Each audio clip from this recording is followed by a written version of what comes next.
Perkenalkan, nama saya Esra Magdalena Sihotang dari kelas 11B MIPA 1. Saya akan menjelaskan mengenai sistem ekskresi ginjal dan proses terbentuknya urin. Mari kita simak video berikut. Manusia setiap harinya wajib membuang zat-zat sisa metabolisme. Salah satunya yaitu buang air kecil atau disebut dengan kencing dengan mengeluarkan air urin. Urin biasanya mengandung zat yang sudah tidak diperlukan oleh tubuh sehingga perlu dikeluarkan karena dapat meracuni tubuh. Lalu, bagaimana proses pembentukan urin? Organ apa yang berperan? Maka dari itu, mari kita simak video berikut ini. Urin adalah hasil sisa metabolisme yang melalui proses ekskresi dari ginjal yang kemudian dikeluarkan dari dalam tubuh melalui saluran kemih. Ginjal adalah organ ekskresi yang berperan penting karena membuang sisa metabolisme melalui urin. Ginjal berfungsi menyaring darah yang mengandung zat sisa metabolisme dari sel di seluruh tubuh. Ginjal terletak di kanan dan di kiri tulang pinggang. Ginjal kiri letaknya lebih tinggi dari ginjal kanan. Ginjal berwarna merah dikarenakan mengandung banyak darah.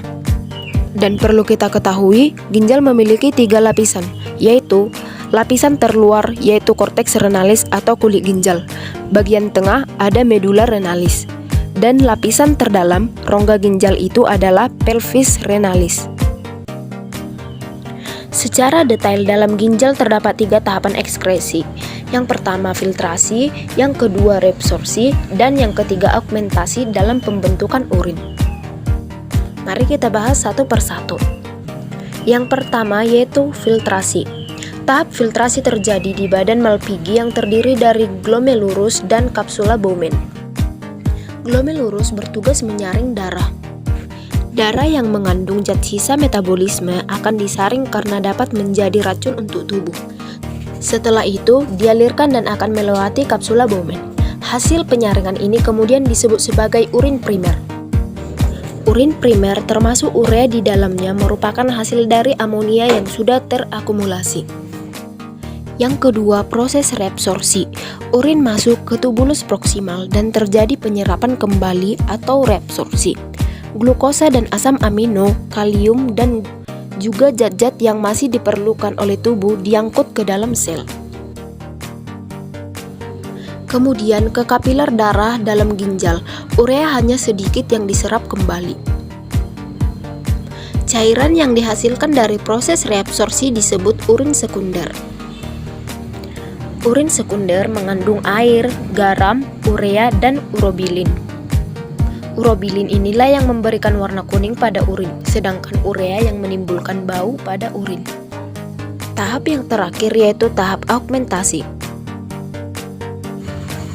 Urin sekunder masuk pada tubulus distal. Pada bagian ini masih ada proses penyerapan air, ion natrium, klor, dan urea. Pada tubulus distal terjadi proses augmentasi, yaitu pengeluaran zat-zat yang tidak diperlukan tubuh ke dalam urin sekunder. Urin sekunder yang telah bercampur dengan zat-zat sisa yang tidak diperlukan tubuh inilah yang merupakan urin sesungguhnya.